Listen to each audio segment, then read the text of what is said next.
Assalamualaikum warahmatullahi wabarakatuh.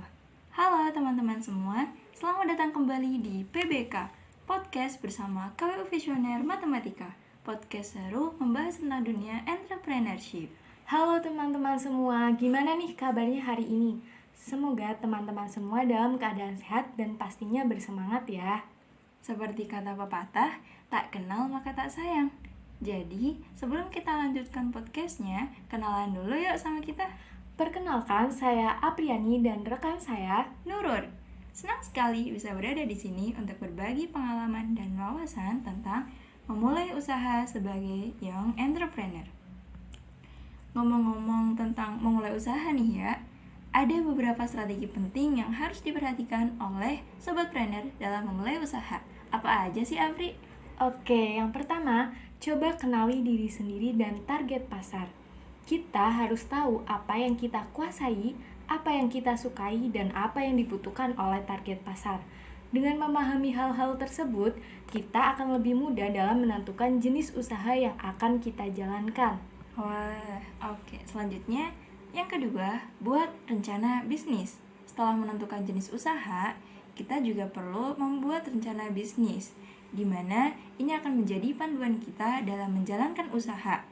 Rencana bisnis harus mencakup hal-hal seperti tujuan usaha, strategi pemasaran, strategi keuangan, dan strategi operasional.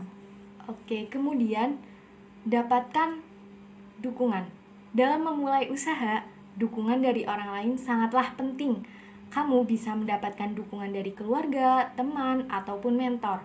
Dukungan mereka akan sangat membantu kita dalam menghadapi berbagai tantangan yang akan muncul. Oke, siap. Dan yang paling penting nih ya, jangan takut untuk gagal. Setiap orang pasti pernah kan ngalamin kegagalan, tapi kegagalan bukanlah akhir dari segalanya. Kegagalan justru bisa menjadi pembelajaran berharga untuk kita. Jadi sobat planner jangan takut untuk gagal dalam memulai usaha. Oke. Selain beberapa strategi dalam memulai usaha, ada juga nih tantangan yang dihadapi oleh young entrepreneur, yaitu cukup beragam. Antara lain, kurangnya modal, kurangnya pengalaman, kurangnya jaringan, dan masih banyak lagi. Nah, menurut Apri, gimana sih cara atasin tantangan-tantangan tersebut? Oke, untuk mengatasi tantangan tersebut, sobat planner bisa melakukan beberapa hal. Antara lain yang pertama, belajar dari pengalaman orang lain. Sobat planner bisa belajar dari pengalaman orang lain, baik dari entrepreneur yang lebih senior ataupun dari mentor. Yang kedua, memanfaatkan sumber daya yang ada, seperti dari keluarga, teman, atau pemerintah.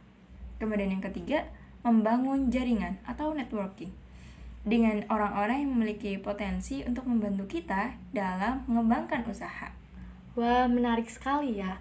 Oke, sekarang kita tahu bahwa teknologi memiliki peranan besar dalam dunia bisnis. Dari kita terdapat nih beberapa tips lagi bagaimana cara memanfaatkan teknologi untuk memperkuat bisnis kita, terutama melalui media sosial. Kita tahu juga bahwa media sosial memiliki peran yang sangat penting dalam memperkuat bisnis, terutama di era digital saat ini. Ada beberapa manfaat utama dari memanfaatkan media sosial untuk bisnis. Apa aja sih? Oke, yang pertama, menjangkau pelanggan. Media sosial memungkinkan bisnis untuk menjangkau pelanggan di mana saja dan kapan saja. Dengan media sosial, konten yang menarik dapat dibagikan kepada audiens dalam hitungan detik. Wah. Yang kedua, membangun brand awareness. Dengan membuat akun media sosial dan memposting konten yang relevan dan menarik, bisnis dapat menarik perhatian orang-orang yang mungkin belum pernah mendengar tentang bisnis tersebut sebelumnya.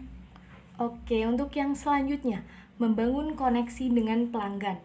Medsos juga memungkinkan kita untuk berinteraksi dengan pelanggan. Agar mereka merasa bahwa bisnis peduli dengan mereka, mereka dapat mengandalkan bisnis tersebut. Dan yang keempat, menjadi media promosi produk. Medsos dapat digunakan sebagai sarana promosi produk dengan biaya yang relatif rendah atau bahkan free, gratis. Oke, dan yang terakhir, melihat kebutuhan pasar. Medsos juga dapat digunakan sebagai alat untuk melihat kebutuhan pasar, sehingga bisnis kita dapat menyesuaikan produk atau layanan dengan kebutuhan pasar. Wah, luar biasa sekali. Terakhir nih, dari Apri sendiri, kira-kira ada nggak closing statement yang ingin disampaikan kepada sobat trainer yang mungkin juga bermimpi untuk memulai usaha sebagai young entrepreneur?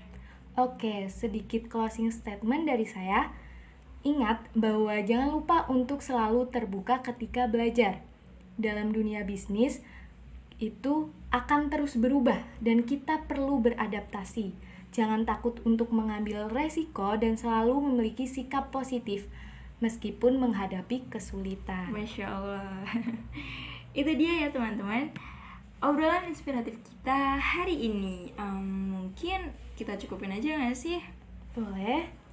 Langsung aja ya kita tutup. Sebelumnya aku ada beberapa pantun nih. Pantun yang pertama, singkat aja sih.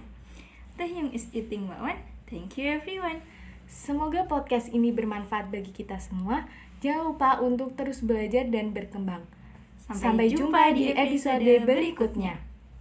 Upin Ipin pakai sandal jepit. Kita berdua izin pamit. Wassalamualaikum warahmatullahi wabarakatuh.